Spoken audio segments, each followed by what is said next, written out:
दक्षिण कोरिया में 3 दिसंबर की रात राष्ट्रपति यून सुक योल ने इमरजेंसी यानी मार्शल लॉ लगाने का ऐलान किया, जिसके बाद दक्षिण कोरिया के लिए 6 घंटे काफी उथल पुथल भरे रहे। इसके विरोध में देश भर में विरोध प्रदर्शन शुरू हो गए। विरोध के चलते आखिरकार महज कुछ घंटों के भीतर ही इन सब बवाल के बीच आखिरकार राष्ट्रपति ने देश में लगाए गए मार्शल लॉ को समाप्त करने की घोषणा कर दी। ये फैसला संसद के भारी विरोध और मतदान के बाद लिया गया। मतदान के दौरान 300 में से 190 सांसदों ने सर्वसम्मति से मार्शल लॉ को स्वीकार करने के लिए मना कर दिया। तो चलिए ऐसे में आपको बताते हैं कि साउथ कोरिया के संविधान में मार्शल लॉ का क्या प्रावधान है और राष्ट्रपति यून सुक योल ने इमरजेंसी लगाने की घोषणा क्यों की थी।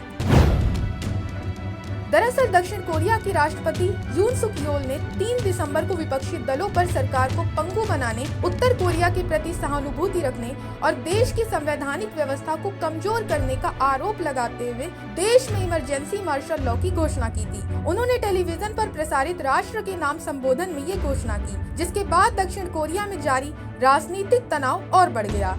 उन्होंने अपने इस कदम पर सफाई देते हुए कहा कि ये फैसला दक्षिण कोरिया को उत्तर कोरिया की कम्युनिस्ट ताकतों द्वारा उत्पन्न खतरों से बचाने और देश विरोधी तत्वों को खत्म करने के लिए मैं इमरजेंसी मार्शल लॉ की घोषणा करता हूँ। उन्होंने देश की स्वतंत्र और संवैधानिक व्यवस्था की रक्षा के लिए इसे आवश्यक बताया। ये घोषणा अगले साल के बजट को लेकर यून की पीपुल्स पावर पार्टी और विपक्षी डेमोक्रेटिक पार्टी के बीच जारी विवाद के बाद आई है।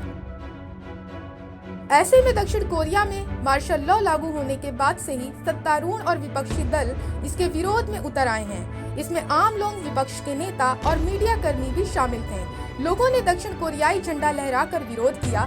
सत्तारूढ़ दल के कई नेताओं ने भी इसे अलोकतांत्रिक और असंवैधानिक बताया। वहीं राष्ट्रपति की अपनी पार्टी के नेता हैन डोंग-हुन ने भी इस फैसले की खुलकर आलोचना की और संसद में हुए मतदान में भी हिस्सा लिया।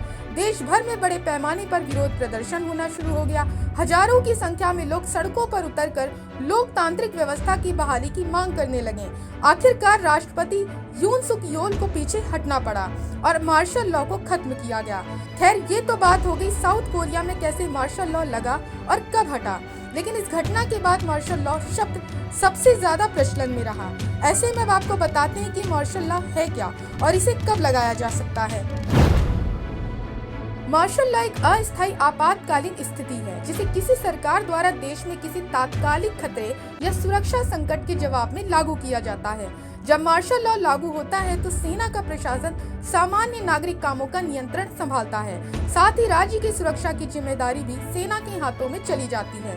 इसके तहत नागरिक स्वतंत्रताओं पर प्रतिबंध, कर्फ्यू और कानून व्यवस्था के लिए सैन्य बलों की तैनाती की जाती है।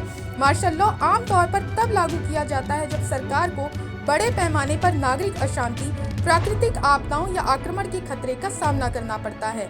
ये स्थिति आमतौर पर एक आखिरी उपाय के रूप में अपनाई जाती है। जब अन्य सभी प्रयोग विफल हो जाते हैं, मार्शल लागू करते समय साउथ कोरिया के राष्ट्रपति का भी यही कहना था कि देश को बचाने के लिए उनके पास ये आखिरी उपाय बचा था। आपको बता दें कि दक्षिण कोरिया में करीब 5 दशक बाद मार्शल लॉ लगाया गया था।